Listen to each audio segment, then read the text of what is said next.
अध्यक्ष श्री रवी चव्हाण यांनी पुढे येऊ घातलेल्या स्थानिक स्वराज्य संस्थांच्या निमित्ताने विभागच्या बैठका घेतलेल्या आहेत। त्या विभागामधल्या नगरपालिका, जिल्हा परिषदा आणि महानगरपालिका या संदर्भातला आढावा आम्ही घेतो। तिथली संघटनात्मक परिस्थिती, तिथली बूथची रचना, तिथल्या मागच्या निवडणुकीतली काय परिस्थिती होती, आता या निवडणुकीत काय परिस्थिती आहे, युती कशी करायची, युती कुठे कुठे होऊ शकते, अशा सगळ्या गोष्टींचा आढावा आणि एक प्रकारे पुढचं मार्गदर्शन करण्याचा आम्ही प्रयत्न करतो। आज आता इथे आम्ही नाशिक विभागामध्ये उत्तर महाराष्ट्राचा आढावा घेतलेला आहे आणि उत्तर महाराष्ट्रातल्या महानगरपालिका, सगळ्या 5ही जिल्हा परिषदा आणि ज्या काही नगरपालिका, नगरपंचायती आहेत या संदर्भात संपूर्ण आमच्या कार्यकर्त्यांचं म्हणणं ऐकून घेतलेलं आहे, त्यांना पुढचं दिशादर्शन देखील केलं आहे। मला असं वाटतं की उत्तर महाराष्ट्रामध्ये मागच्या स्थानिक स्वराज्य संस्थेत आम्हाला फार चांगलं यश मिळालं होतं। यावेळी त्याहीपेक्षा चांगलं यश मिळेल अशी मला अपेक्षा आहे। आपल्या आणि गिरीश भाऊंच्या सूचनेनंतर पोलीस आयुक्तांनी धडाकेबाज कारवाई शहरात सुरू केलेली आहे। राजकीय पक्षांच्या कार्यकर्त्यांना, नेत्यांना सुद्धा या ठिकाणी कारवाईला सामोरं जावं लागतंय। पुढच्या काय सूचना असणार आहे? निश्चितपणे मी स्वतः सीपींना पूर्ण मोकळीक दिलेली आहे आणि अतिशय चांगल्या पद्धतीनं या ठिकाणी काम चाललेलं आहे। कोणी कुठल्याही पक्षाचा असो, भारतीय जनता पक्षाचा असो, महायुतीचा असो की उबाठा, राष्ट्रवादी काँग्रेस किंवा अन्य पक्षाचा असो, कोणालाही या ठिकाणी स्पेअर करू नका अशा प्रकारे त्यांना पूर्ण अधिकार देण्यात आलेले आहेत।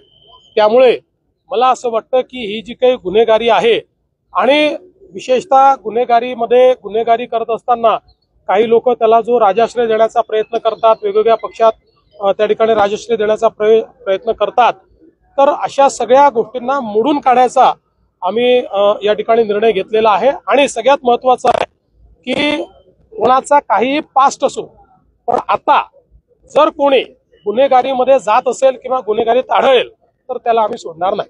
100% नारा आपण दिलाय, महायुतीच्या स्वभावाचा काय 100% नारा दिलाय असं आम्ही पहिल्या दिवशीपासून तिन्ही पक्षांनी महायुतीचं ठरवलंय। जिथे जिथे शक्य आहे त्या ठिकाणी आम्ही महायुती करणार आहोत। जिथे आम्ही कॉम्पिटिंग पक्ष आहोत, आमचे तुल्यबळ पक्ष आहेत, त्या ठिकाणी आम्ही मैत्रीपूर्ण लढत करू। त्यामुळे आम्ही समजा युती केली तर युतीचे 100। पुण्याचा जो गुंडा गायब त्याला परवाना हा पोलिसांनी आयुक्तांनी दिलेला नव्हता, मात्र ज्यांनी कोणी दिला असेल त्याच्यावर कारवाई गृहराज्यमंत्र्यांनी तो त्याची त्या पत्रावर सही आहे अशा पद्धतीचे आरोप होते। असं आहे की एक सुनावणी त्या संदर्भात गृहराज्यमंत्र्यांनी घेतली होती, पण हा परवाना दिलाच गेला नाही। पोलीस आयुक्तांनी त्या ठिकाणी वस्तुस्थिती लक्षात आणून दिली आणि त्यामुळे हा परवाना दिलेला नाही।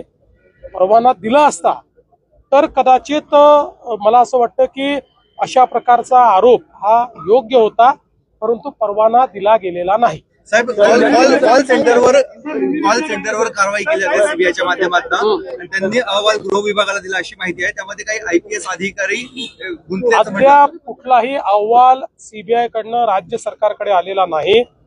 अशा प्रकारचा अहवाल आला तर त्याच्यावर कडक कारवाई केली जाईल।